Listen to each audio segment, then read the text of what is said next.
Gloire à Jésus-Christ, que le nom du Seigneur soit béni, que le nom de notre Dieu soit célébré, magnifié et élevé en ce jour dans le nom de Jésus. Nous nous disons merci pour l'opportunité qu'il nous donne en ce jour de nous retrouver à ses pieds, à sa table, pour partager sa parole, qui bénit dans ces instants et qui nous donne de recevoir le meilleur de lui dans le nom de Jésus. Bien-aimé, merci de te connecter à moi maintenant. Merci de prendre plaisir à me suivre, de m'encourager par tes likes, par tes cœurs, par tes commentaires et par tes partages. Merci de t'abonner aussi si tu ne l'as pas encore fait. Bonne arrivée donc à la table du Seigneur et que ce temps de partage nous fasse tous du bien au nom de Jésus. Nous allons aller dans la parole de Dieu aujourd'hui, dans le livre de Luc, Luc chapitre 5. Je vais lire les versets 1 à 11.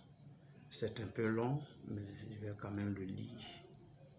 Comme Jésus se trouvait auprès du lac de Génézareth et que la foule se pressait autour de lui pour entendre la parole de Dieu, il vit au bord du lac deux barques d'où les pêcheurs étaient descendus pour laver leurs filets. Il monta dans l'une de ces barques qui était à Simon, et il le pria de s'éloigner un peu de terre. Puis il s'assit et de la barque il enseignait la foule. Lorsqu'il eut cessé de parler, il dit à Simon, « Avance en pleine eau et jetez vos filets pour pêcher. » Simon lui répondit, « Maître, nous avons travaillé toute la nuit sans rien prendre, mais sur ta parole, je jetterai le filet. » L'ayant jeté, il prit une grande quantité de poissons et leur filet se rompait. Il fit signe à leurs compagnons qui étaient dans l'autre barque de venir les aider. Il vint et il remplit les deux barques au point qu'elles enfonçaient. Quand il vit cela, Simon-Pierre tomba aux genoux de Jésus et lui dit, « Seigneur, retire-toi de moi parce que je suis un homme pécheur. » Car l'épouvante l'avait saisi, lui et tous ceux qui étaient avec lui, à cause de la pêche qu'ils avaient faite. Il en était de même de Jacques et de Jean, fils de Zébédée, les associés de Simon. Alors Jésus dit à Simon, « Ne crains point, désormais tu seras pêcheur d'hommes. » Et ayant ramené les barques à terre, il laissait tout et le suivit. Gloire à Jésus-Christ. C'est une histoire dans le parcours terrestre de Jésus-Christ. Et la Bible nous dit ici qu'il s'est retrouvé donc au bord de ce lac-là.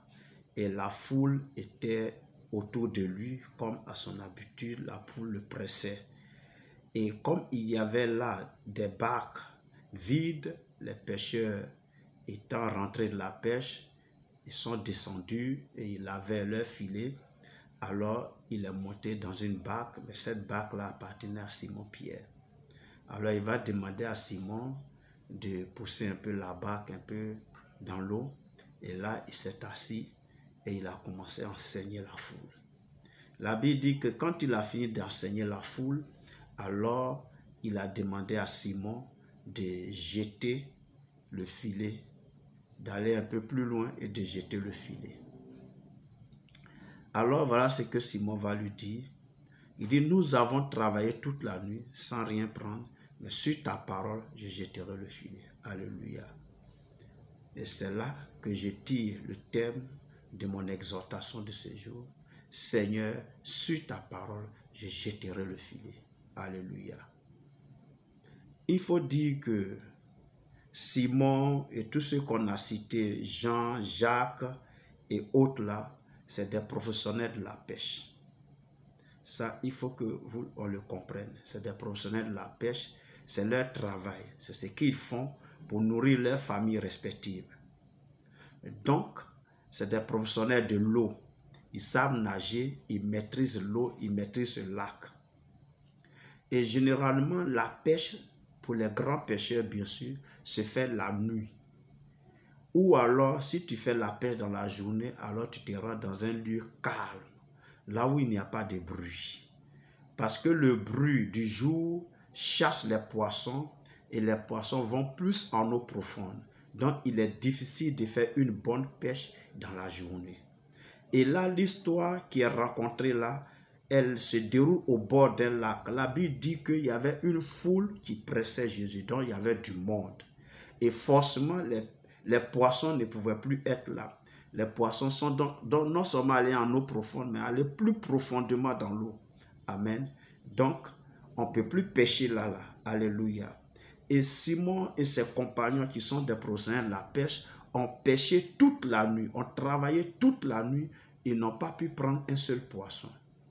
Et là, après avoir écouté l'enseignement de Jésus, Jésus leur demande de jeter leur filet. Alors Pierre lui dit, sur ta parole, je vais jeter le filet. Alléluia. Sur ta parole, je vais jeter le filet. Pour dire quoi? Pour dire qu'ici, l'attitude de Pierre doit nous interpeller. Parce que Pierre, ici, c'est un professionnel de la pêche. Il pourrait dire que non, c'est pas possible. C'est pas possible, Seigneur. Moi, je suis un professionnel de la chose, je t'informe que c'est pas possible. Avec le bruit qu'il y a là, on ne peut plus trouver un poisson tout près ici. Il faut attendre encore la nuit pour venir pêcher. Les poissons sont déjà partis, le bruit les a fait fuir, ils sont déjà allés en profondeur, on ne peut plus attraper un poisson. Et surtout qu'on a travaillé toute la nuit, ce n'est plus possible. Simon ressort qu'il a travaillé toute la nuit, il n'a pas pu prendre un poisson. Il a travaillé le moment idéal pour faire une bonne pêche et ce moment idéal s'est avéré inutile parce qu'il n'a pas pu attraper un poisson. Mais le moment où Jésus lui demande de jeter le filet, ce n'est plus un moment adéquat, ce n'est plus un moment idéal pour pêcher parce que là, c'est-à-dire que c'est normal qu'on ne prenne pas de poissons à ce moment-ci. Mais il dit à Jésus, sur ta parole, je vais jeter vraiment le filet. Et il a jeté le filet et ils ont fait une prise extraordinaire. Alléluia. Ils ont fait une prise extraordinaire. Regardez un peu, il dit, quand il vit cela, Simon-Pierre tomba aux genoux de Jésus et lui dit, Seigneur, retire-toi de moi parce que je suis un homme pécheur. C'est un miracle, cette pêche-là. Cette pêche qu'il vient de faire, c'est un miracle, un vrai miracle. Alléluia. Il dit quoi, le verset nous dit, car l'épouvante l'avait saisi, lui et tous ceux qui étaient avec lui, à cause de la pêche qu'ils avaient faite. Alléluia. Ce n'était pas possible qu'on fasse une pêche à ce moment précis. Alléluia. Et dans cet endroit précis. Ce n'était pas possible. C'est des professionnels de la pêche. Et surtout, là où on a pêché toute une nuit et puis on n'a rien eu, ce n'est pas dans la journée on va gagner quelque chose. Surtout qu'il y avait du bruit. Alors, ayant fait cette prise-là, où 2 barques ont été remplies de poissons, au point même que les barques voulaient s'enfoncer à nouveau, c'est un miracle. C'est un miracle. Alors, c'est un miracle qui ne peut que provenir de Dieu. Alléluia.